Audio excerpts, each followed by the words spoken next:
বন্ধুরা, আমাদের মাঠের ছিম এই দেখুন, মাঠ থেকে তুলে না হয়েছে।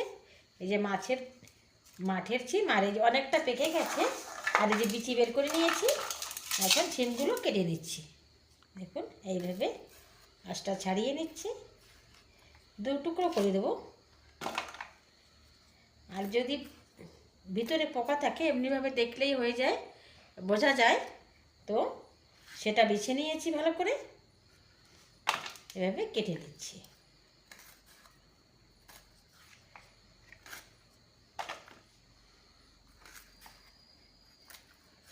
যদি সন্দেহ হয় তো এমনিভাবে এই যে এইভাবে ছাড়িয়ে নিয়েও কাটা যায়।